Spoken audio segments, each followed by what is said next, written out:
Hello students, welcome to this video lecture. आज का जो हमारा टॉपिक है ये है करंट इलेक्ट्रिसिटी चैप्टर का ही ओहम्स लॉ।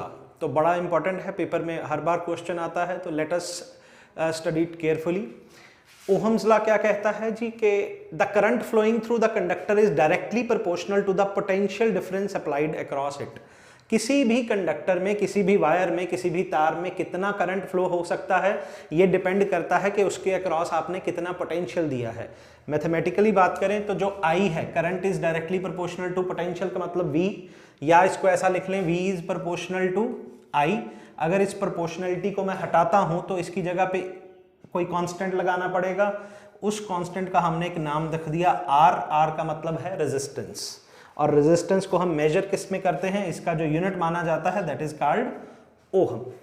आप इसको ऐसा मान लें कि एक सर्किट में, अगर ये डायग्राम अगर ध्यान से देखें, ये मान लो वायर है कोई और इसमें करंट फ्लो करना चाहता है, एम्पियर करंट है। जो वोल्टेज है वो तो इसको पुश कर रहा है, धक्का लगा रहा है, क्योंकि मैंने बताया था कि करंट फ्लो ही कब करता है, जब कोई ना कोई पोटेंशियल डिफरेंस हो। तो ये पोटेंशियल उसको आगे पुश करेगा, लेकिन जो रेजिस्टेंस है ये इसको रोकने की कोशिश करेगा। यहाँ पे हमने एक कांस्टेंट इंट्रोड्यूस किया जिसका नाम हमने R रखा। तो R क्या काम क्या है, R एक्चुअली रेजिस्टेंस है। रेजिस्टेंस का मतलब होता है जो रेजिस्ट करे, जो अपोज करे। तो let us study the definition of resistance.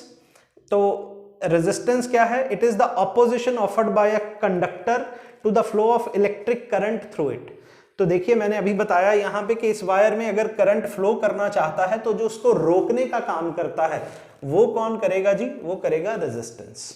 तो फिलहाल हम ओहम्स लॉ की बात कर रहे थे कि I is directly proportional to V, V is proportional to I and V is equal to IR। और ये जो इक्वेशन है ये ओहम्स लॉ की इक्वेशन है। और अगर हम I और V के बीच में अगर ग्राफ बनाना चाहें तो it should be a straight line graph. कैसा ग्राफ बनता है जी? स्ट्रेट लाइन ग्राफ है, क्योंकि दोनों चीजें आपस में प्रोपोर्शनल होती हैं। और मेरे ख्याल से रेजिस्टेंस भी क्लियर हो गया होगा। रेजिस्टेंस क्या करता है? ऑपोजिशन देता है, अपोज करता है ताकि करंट का फ्लो रुक सके। इसको मैं इस ढंग से भी पुट कर सकता हूं, अगर किसी चीज का रेजिस्टेंस ज्यादा है इसका मतलब उसमें जो करंट की मात्रा है वो कम होगी, और किसी का रेजिस्टेंस कम है इसका मतलब उसमें करंट की मात्रा ज्यादा होगी। अब अगला क्वेश्चन पैदा होता है कि जी के रेजिस्टेंस किस किस फैक्टर्स पे डिपेंड करता है, उसकी भी बात कर लेते हैं। So what are the factors on which resistance depends? तो पहला फैक्टर जो हमने कंसिडर करना है दैट इज लेंथ। तो सबसे पहले जो रेजिस्टेंस डिपेंड करता है वो करता है लेंथ पे। जिस वायर की, जिस भी कंडक्टर की लेंथ अगर ज्यादा है, शॉर्ट मान के चलिए, उसका रेजिस्टेंस भी ज्यादा होगा, डायरेक्टली प्रोपोर्शनल है। जितनी लेंथ ज्यादा उतना R भी ज्यादा। इसके उलट दूसरा जो फैक्टर है एरिया। किसी अगर वायर का एरिया ज्यादा है तो उसमें जो है जो रेजिस्टेंस है वो कम फ्लो करेगा, और किसी का एरिया कम है तो उसमें जो रेजिस्टेंस है वो ज्यादा फ्लो करेगा। लेंथ के डायरेक्टली प्रोपोर्शनल है, एरिया के इनवर्सली प्रोपोर्शनल है, उल्टा है। और अगर इन दोनों फैक्टर्स को हम इकट्ठा करते हैं तो ये मैं लिख सकता हूं R proportional to L by A। Proportionality हटाने के लिए कोई कांस्टेंट लगाना होता है हमने, और यहां पे मैंने रो, RHO, रो इसका नाम दिया है। इसको हम रेजिस्टिविटी के नाम से या स्पेसिफिक रेजिस्टेंस के नाम से भी जानते हैं।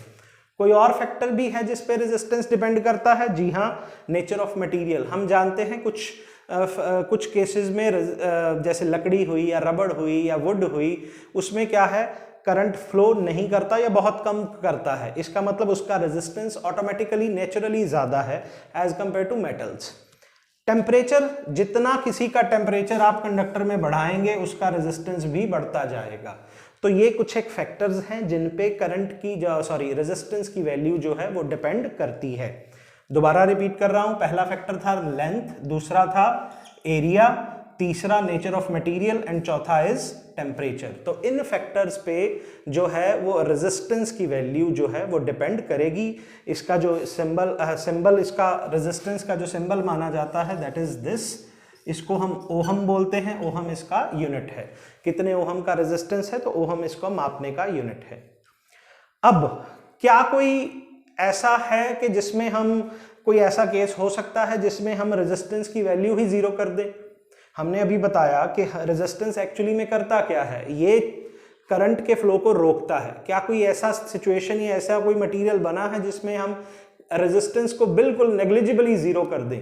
तो इसका आंसर यस है। इसका आंसर है सुपर कंडक्टर्स या फिनोमेना है सुपर कंडक्टिविटी।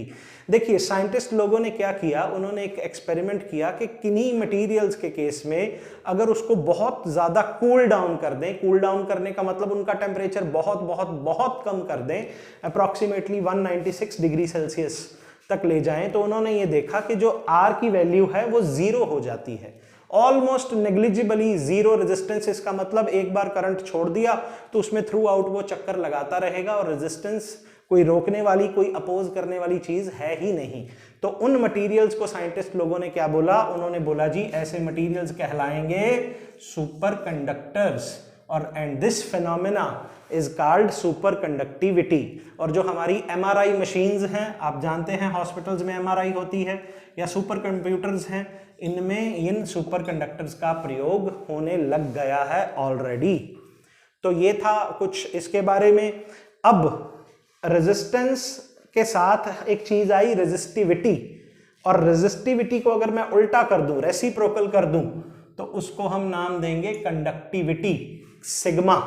सिग्मा की वैल्यू क्या है, 1/ρ। रेजिस्टिविटी का उल्टा कंडक्टिविटी। रेजिस्टेंस का उल्टा भी होता है जी, G, कंडक्टेंस।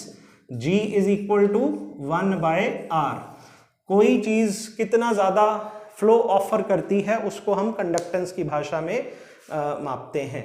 तो ये था इस पूरे टॉपिक का सार। आई होप आपको ये लेक्चर अच्छा लगा होगा। Thank you for coming to this channel.